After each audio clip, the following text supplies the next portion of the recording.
Hey friends, thanks for hanging out. Today we are going to be doing our favorites of 2019 video. Last year I capped all my favorites at 5, and you know what? I don't like putting myself in a box because I had a lot of favorites this year. I read a lot more books, and I'm just gonna get into the pile. These aren't every single 5-star read this year, but it is a lot of them. So the first thing that I'm going to really quickly throw in a shameless plug so that you guys can get it over with. Bridge of Clay, I reread this. I read it last year and it was my favorite book, and I reread it this year and it's still my favorite book of all time. I absolutely love this story. It's so beautiful. I'm just obsessed with it. You guys know that, so I just wanted to really quickly throw that out there and get that out of the way. So I'm gonna start kind of at the least favorite of the favorites and work up to my new most favorite book of the year, and that's just how we're gonna do it. So I'm gonna jump in right here with, I think, the only thriller I actually loved this year, and I know it got really mixed reviews. It was pretty popular for a while and I started to see more people who were less impressed with it. For whatever reason, I loved the way this was written, and maybe it's because I love beautiful writing, and to me this book felt almost poetic, which is a little bit funny because it's a thriller, but I loved the way that Alex Michaelides, I'm not sure how he says it. I love the way that he wrote this. I thought it was really great. The twist caught me off guard, which was awesome. I didn't see it coming. I was so invested in the story, and I was really, really, really glad that I found one that I really enjoyed. But now I feel like I keep comparing every single one that I read to this one because this one just got me right where it needed to. And this was the perfect thriller for me personally. Next I have Montauk by Nicola Harrison. This is actually a debut novel, and this one was a very surprising read for me. This one I actually got as an ebook from NetGalley. It was one of the very few ebooks I read this year because I just can't handle the screen in my face for that amount of time. But I loved this book. I was so invested in it. It's a historical fiction about this woman who's in a really bad marriage. She goes and spends a summer at this Montauk Manor, which is this really ritzy place that her husband talks her into going to. And she makes friends, and there's kind of a forbidden romance, and it's very sweet. I loved the main character. I just wanted all the best for her. I wanted to just give her a hug. I thought she was just great. I loved Beatrice. I just loved this book so much. It was heartbreaking, but it was just, it was definitely a surprising read, and I've just been thinking about it all year. Next I have a couple of classics. The first one is Wuthering Heights by Emily Bronte, and this was another kind of surprising one. I didn't go into it expecting that I would give it 5 stars. I just didn't expect that out of it. Especially because I tried to start it a couple times and literally couldn't get past the first 3 pages. I just didn't get what was going on. The language in particular in the first 10 to 15 pages I think was really, really hard for me to get through. And then I kind of caught on, and then the rest of it was fine except for Joseph, which is just one of the side characters in the book. You don't really miss a lot if you can't grasp everything that he says. He's mostly just hateful. I just really, really enjoyed this book so much. It was really dark. It was really grim. Didn't have really likable people, but I thought it was beautifully written, which again is a big thing for me. If I really love the way it's written, I can go anywhere. I just really, really loved it. I loved how it kind of showed a nature versus nurture element. I feel like it was kind of interesting in the way that it showed the generational thing, how people were brought up and who can break apart from that and break away from that. How treating people poorly affects different people and how it kind of follows you through their lives. I've gotten into depth with this before, so I'm not going to say too much, but I really, really did love Wuthering Heights. I know it's very polarizing. I don't think it has a lot of middle-of-the-road reviews. I feel like people either really love it or they really hate it. Next is Pride and Prejudice by Jane Austen, and I really, really loved this. This year has been the year where I've finally started to love, sweet stories. And before, if it wasn't just super dark and grim, like Wuthering Heights, I just wasn't very drawn to the stories, but this one was just so sweet. I loved the family, I loved the characters, I kind of loved the over-the-toppy drama. It was a little bit corny here and there, but I loved it. It read like an old movie, and that makes sense because it is an old book.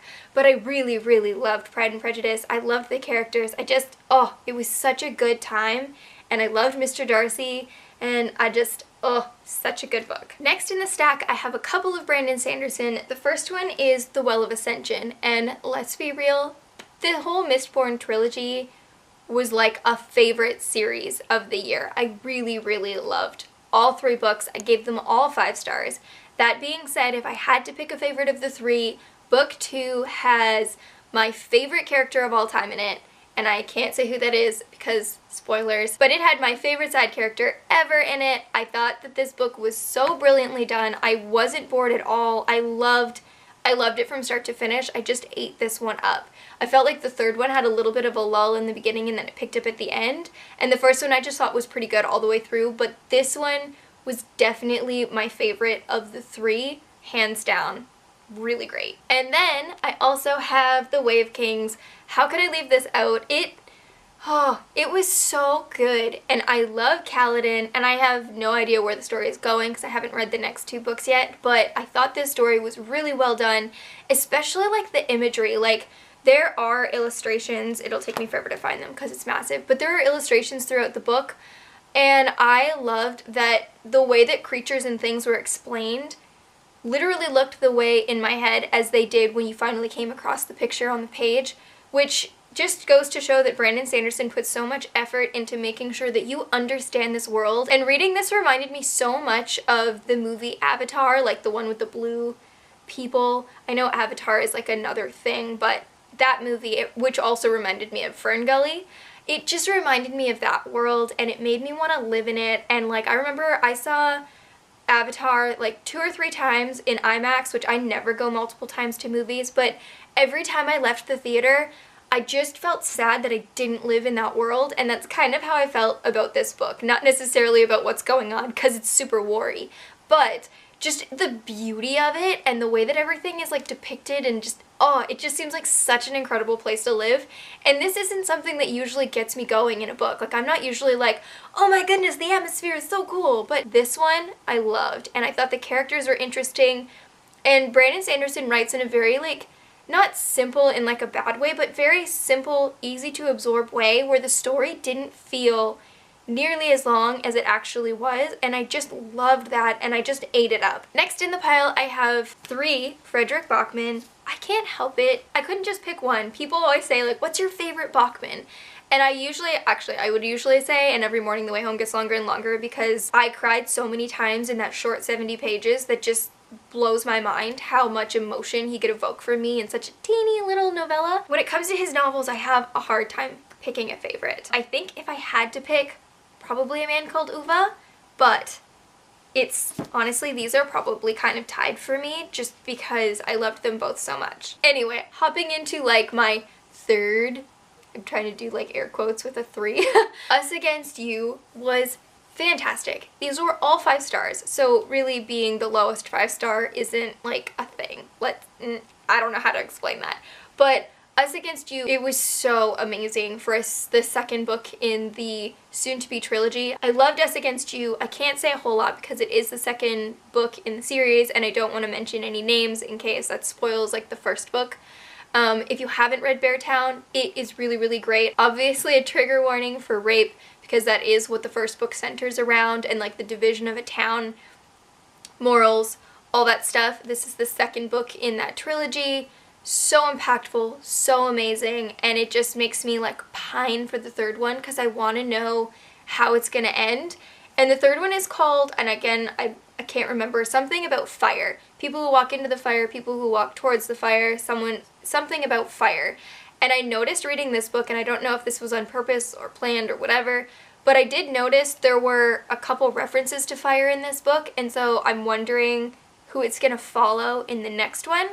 But I really, really enjoyed this. And then next, like I said, these 2 are very near and dear to me, like both really, really beautiful stories. I don't know how he does it, but My Grandmother Sends Her Regards and Apologizes is about a little girl who is kind of a social outcast, doesn't have a lot of friends, and her best friend is her grandmother, and then her grandmother passes away. And before her grandmother passes away, she almost leaves like a scavenger hunt of letters for Elsa to follow, and she meets all of these interesting people. Some are more likable than others, but by the end of the book you kind of love them all. It's a story kind of found family and found friendship, and it's so beautiful, and I cried like a baby, and I just loved it. This one is a little weird, I think, for some people because it's not magical realism, but there are like imaginary elements. But that being said, her grandma was like a master storyteller, and Elsa is, I think, 7 or 8 years old. So to me, it didn't seem super outlandish that even though she's a really, really intelligent kid, she's still a kid and she still has an imagination. And so I think it's really, really interesting the way that he tied all that together in this book. And then we have A Man Called Eva. A Man Called Eva is a man who is contemplating ending his own life, and the neighborhood shenanigans ensue. Another story kind of found friendship, found family. The love in this book is so, I just love it. I love these characters. I love Uva. I love how grumpy and like, I'm a very like silver linings kind of person, and Uva is like very pessimistic and very like kind of grim, and he just doesn't really believe in people, and he doesn't have a lot of hope like for humanity. And I just find his character really, really funny. So I thought this book, even though it's really kind of dark, also really hilarious, and I love the way that Bachman can balance like a dark theme with so much humor. He just does such a good job. And this one is actually very special to me because I did meet Frederick Bachman this year, and he signed this one, and he also signed And Every Morning The Way Home Gets Longer and Longer. And so this book is like forever incredibly special to me. And now I only have 3 books left, so I know this video is long, but it is almost at the end. We're leading up to some of my favorites. I don't know where exactly in the pile this one would fall, but the last 3 are historical fiction, so I kind of put it here. This is We Were the Lucky Ones by Georgia Hunter, which I haven't heard a lot about on YouTube. I think Krista from Books and Jams might have mentioned it, and I think she's actually the reason why I decided to pick it up when I did, because she kind of like brought it back to memory, I think that's who it was. But this is based on a true story of Georgia Hunter's family, and I did just read it, so I don't want to go into it too much because you guys already heard me talk about it. But it's an absolutely incredible, beautiful story of the resilience of her family. She's Jewish, her family is Jewish, they were from Poland, and they were all separated and kind of moved around during World War II, and it is just such an incredible story of survival and love, and I just adored the way that she wrote the characters, and they are based on real people, but I just loved every minute of this story. I thought it was beautiful, and I thought she did such a great job. And then Salt to the Sea by Ruta Sepetys. Salt to the Sea is definitely, like, I read this in January, and I knew from the beginning of the year that this was going to be on my top favorite books of the entire year. It has kind of a peculiar writing style. It's got 4 different perspectives, and in some cases you get like a double perspective of the same scene, which normally I don't think I would like, but she did it because of language barriers and things, so you can hear people's thoughts in their own heads even though they can't necessarily understand each other, and I think that's why it worked, because you get different perspectives and it fills in the blanks between the people because they couldn't really communicate. But this was a really, really incredible story. It was incredibly sad. It's based on, oh, what is it called? There's a ship that was sunk, the Wilhelm Gustloff, and it was a huge, huge thing that I hadn't heard of until I read this book. I had never heard about it. It's obviously not a huge part of like North American history, so I feel like that's why I haven't heard of it, because they haven't really shared it in the few history classes I had to take in elementary school and high school. It's just not where the focus was. But it was just such an incredible story, and I just love what she did, and I have loved this book since the beginning of the year. I lent it to my sister. She also loved it. If you haven't read Salt to the Sea, it's incredibly heartbreaking, but so, so, so good. Alright guys, last but not least, we've got A Gentleman in Moscow by Amor Towles, and this is definitely my favorite book of the year. So in this one we follow a count who is sentenced to a lifetime of house arrest inside the Metropole Hotel, and I loved the interactions he has with the staff and the friendships that he makes, and again, found family. You guys know found family is like a big thing that I really, really love in books, and this one definitely does that. I just absolutely loved the main character. I thought he was just brilliantly done. I loved him so much. It talks about food, which I love books that talk about food. Literally, if this book had a cookbook, like, I would want to eat everything that was mentioned in this book. I thought it was so beautiful. I just adored it. It was so, so great. It had kind of like a bittersweet ending, but I thoroughly enjoyed this. Will definitely reread this at some point. It makes me really want to read Rules of Civility, which is his other book.